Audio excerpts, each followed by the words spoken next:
जो जानकारी मिली है लॉरेंस बिश्नोई के बारे में कि वो जेल में है और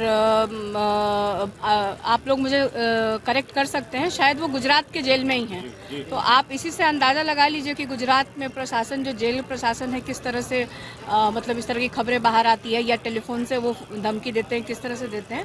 तो ये गुजरात सरकार को और ख़ास तौर पे गुजरात जेल अथॉरिटी को देखनी होगी कि इस तरह की बातें जो आती है इसमें कितनी सच्चाई है और इसकी जांच करके उनसे पूछताछ भी होनी चाहिए, क्योंकि तो ऑलरेडी कस्टडी में है और जुडिशियल कस्टडी में होंगे तभी तो वो जेल गए हैं। एनडीए की बैठक हुई है सीएम आवास में, 220 सीटें जीतने की बात एनडीए के नेता कह रहे हैं।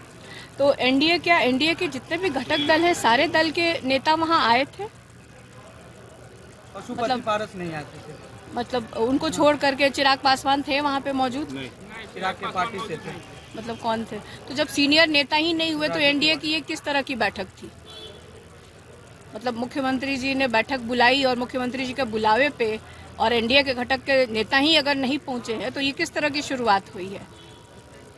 तो इसका मतलब कि सब कुछ ठीक नहीं चल रहा है अंदर खाने में। मुख्यमंत्री जी के बुलावे पे और बीजेपी की तरफ से कौन गए थे? बीजेपी की तरफ से बड़े बड़े नेता थे, केंद्रीय नहीं, बड़े नेता में किसी एक का नाम तो है। नित्यानंद राय। गिरिराज सिंह तो आजकल बड़े नेता थोड़ी ना है। गिरिराज सिंह जी तो मतलब सीनियर लीडर हैं, बट जो बिहार को देखते हैं मतलब उनमें से कौन आए? सम्राट चौधरी, विजय सिन्हा। सम्राट चौधरी जी को तो पार्टी ने अभी खुद साइडलाइन करके रखा है, तो उनकी मतलब क्या बात की जाए। तो कोई मतलब मुझे लगता है कि जो आप लोग बता रहे हो उस हिसाब से कुछ जो एक ठोस निकल के आना चाहिए था कि आदरणीय मुख्यमंत्री जी ने एनडीए की बैठक बुलाई और बैठक में जो नेता उपस्थित होने चाहिए थे उस स्तर के नेता वहाँ उपस्थित नहीं थे। जो चुनाव को लेकर के, अगर खास तौर पे ये बैठक चुनाव को लेकर बुलाई गई थी तो वो मुझे लगता है कि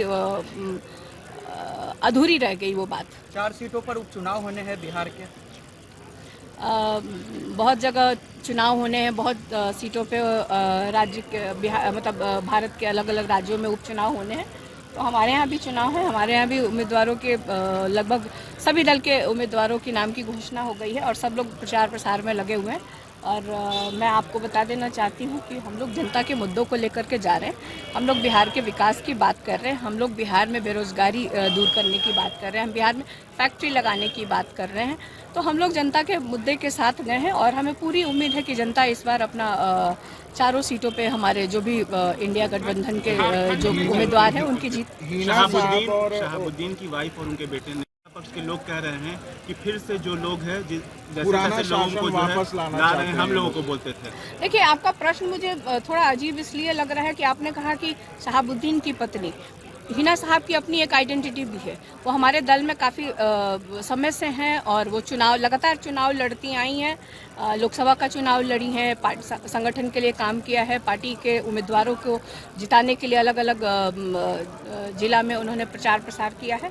तो हमारे दल में थी, कुछ बीच में थोड़ा सा टिकट को लेके या जो क्या बात हुई थी वे 2 सीनियर हिना साहब जानती होंगी और हमारे आदरणीय राष्ट्रीय अध्यक्ष और तेजस्वी यादव जानते होंगे कि आपस में क्या बात हुई है। और एक बहुत अच्छी पहल दोनों तरफ से हुई है कि वो लोग फिर से परिवार एकजुट हो गया है।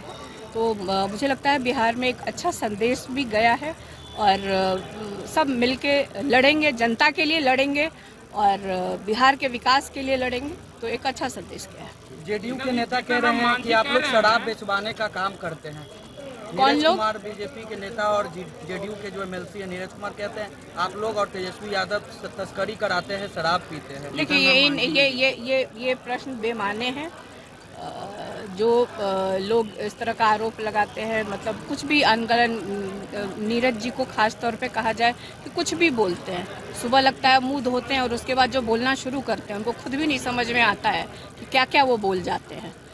तो बोलना ही है तो अपनी सरकार जो है उनकी लगभग 20 वर्ष हो गई है, कितनी फैक्ट्री बिहार में लगाई है, कितना पलायन इन्होंने रोका है, कितने रोजगार इन लोगों ने दिए हैं, कितने बिहारियों को तेजस्वी के जाने के बाद जो इंडिया गठबंधन की सरकार थी 3.5 लाख जो नियुक्ति पत्र बांटा गया, उसके बाद एक भी नियुक्ति पत्र कब इन लोगों ने बांटा है, ये जनता को क्यों नहीं जवाब देते हैं?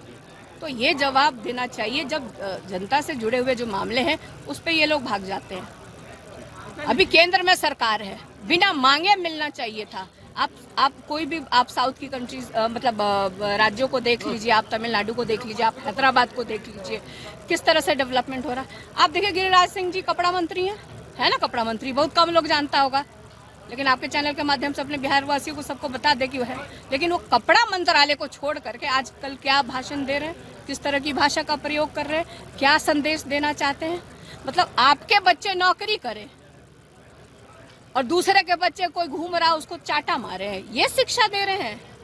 इतने सीनियर नेता होकर के इस तरह की शिक्षा दे रहे हैं। ने कहा कि अररिया में रहना हिंदू बनकर रहना पड़ेगा, तो क्या लगता है भड़काऊ बयान दे रही है? देखिए ये जब चुनाव आता है, जब क्योंकि कोई इनसे सवाल नहीं पूछे ना कि आखिर आपकी डबल इंजन की जो 20 साल से सरकार है बिहार में, तो जनता उनसे सवाल ना पूछे, इसलिए ये लोग इस तरह की बात करते हैं।